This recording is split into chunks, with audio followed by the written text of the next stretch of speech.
దేశంలో కాంగ్రెస్ పార్టీ అధికారంలోకి రాగానే జితనా ఆబాదీ ఉతనా హిస్సేదారీ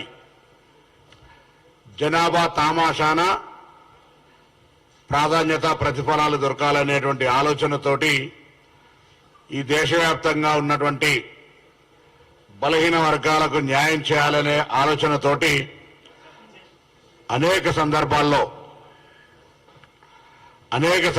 రాహుల్ గాంధీ గారు ఒక మాట చెప్పడం జరిగింది. దానికి అనుగుణంగా అఖిల భారత కాంగ్రెస్ అధ్యక్షుడు ఖార్గే గారు కావచ్చు,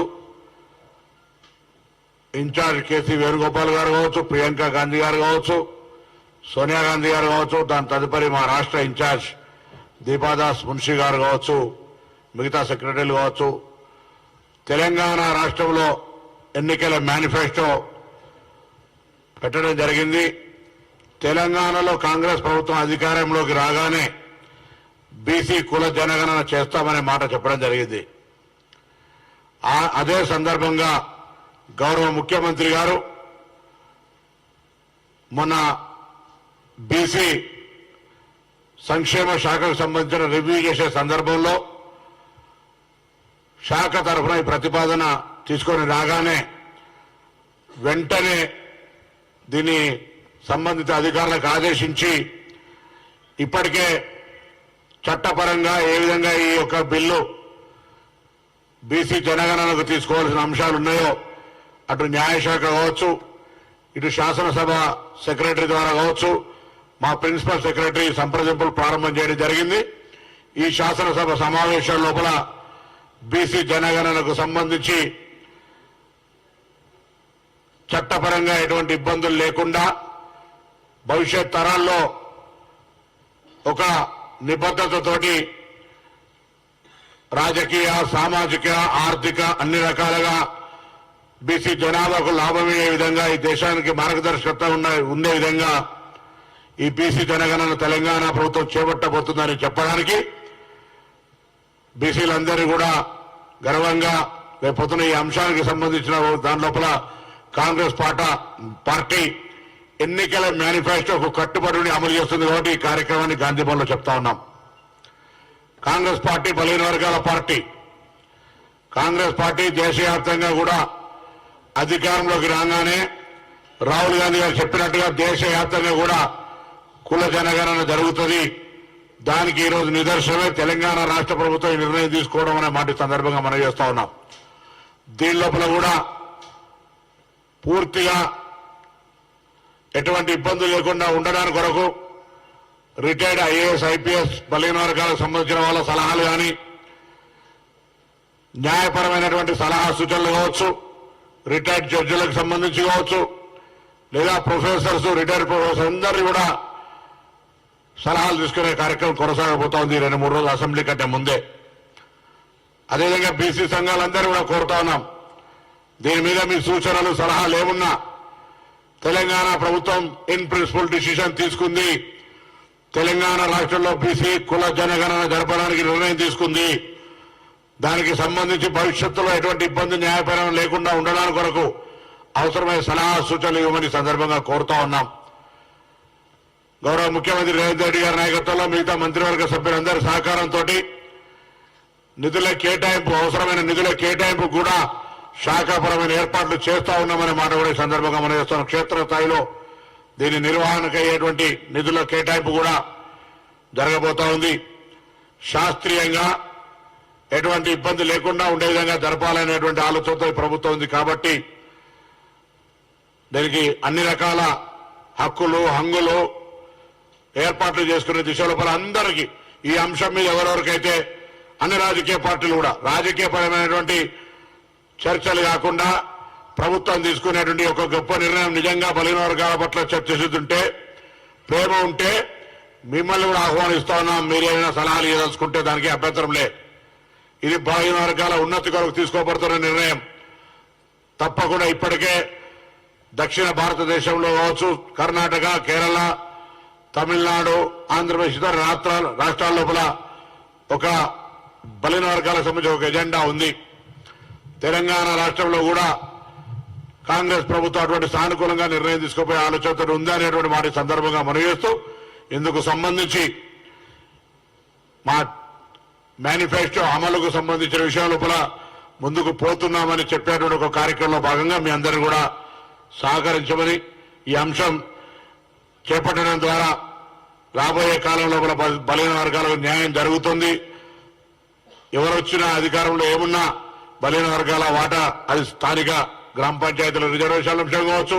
అందుకే ఇంతకుముందు చెప్పినట్టుగా రాజకీయ, ఆర్థిక, విద్య, వ్యాపారం అన్ని రకాలుగా ఈ అంశాన్ని ఉపయోగించుకునే విధంగా ఉంటుంది అనేటువంటి మాట ఈ సందర్భంగా మనం చేస్తా ఉన్నాను. అఖిలపక్షం నేను పిలుస్తా అని చెప్పినా వారు ఎవరైనా సలహాలు తీసుకోవచ్చు. ఈ మా మేనిఫెస్టో అమలు నిర్ణయానికి అఖిలపక్షం అవసరమైతే సలహాలు తీసుకుంటామని చెప్పినా, కానీ ఇందులో రిటైర్డ్ జడ్జిలు కావచ్చు, రిటైర్డ్ ఐఏఎస్ ఐపీఎస్లు కావచ్చు, ప్రొఫెసర్లు కావచ్చు, లేదా మీలాంటి మేధావులు ప్రజలతో ఉండేటువంటి వాళ్ళు ఎవరు ఏ సలహా ఇచ్చినా తీసుకోవడానికి సిద్ధం.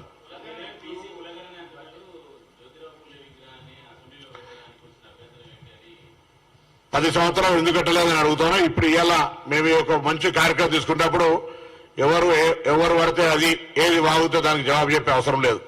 అసలు ఒక మాట చెప్తాను, ఇవాళ శాసనసభ అనేది ఒక ప్రత్యేకమైనటువంటి ఏరియా. దానికి స్పీకర్ గారి పరిధిలో దానికి ఒక పద్ధతి ఉంటుంది. శాసనసభ్యులకు ప్రివిలేజ్ ఉంటుంది.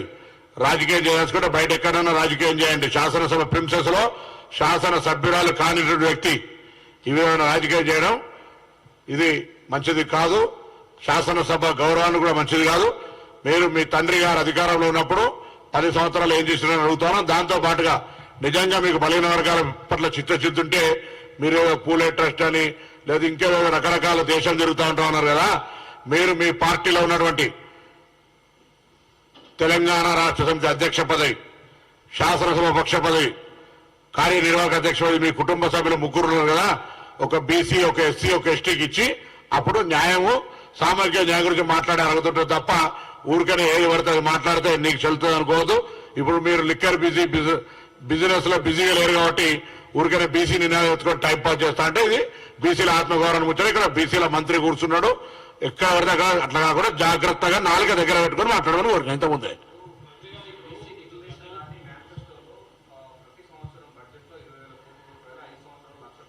అంతకంటే ఎక్కువనే పెడతాం సోదరా. Right, we are planning.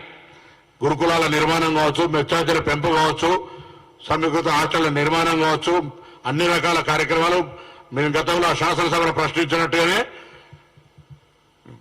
మెచ్చార్జీలకు సంబంధించి లేదా ఇతరత్ర అంశాలకు సంబంధించి గ్రీన్ ఛానల్ పేమెంట్ ఎక్కడ కూడా ఆగకుండా మెచ్చార్జీలు పిల్లలకు మనం గతంలో 2 సంవత్సరాల నుంచి బాకీ ఉన్నది.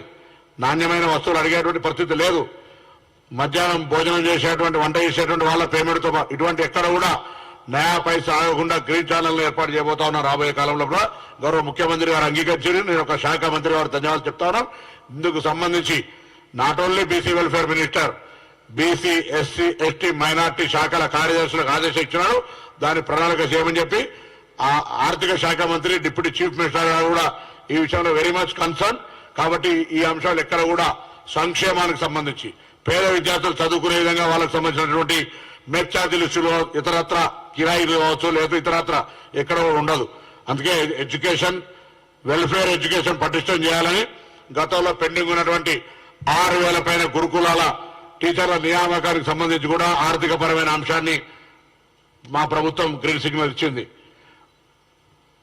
ఆల్రెడీ జిల్లా కలెక్టర్లకు లేఖలు రాస్తాను. Integrated hostels with sports facility, residential complex for teaching, non teaching staff తో సహా అన్ని ఏర్పాటు చేయడానికి మేము కార్యక్రమం తీసుకోబోతా ఉన్నాం.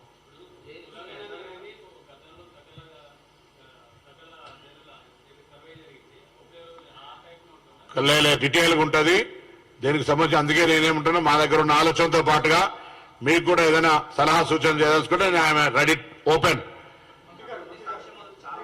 అయ్యా చెప్పు.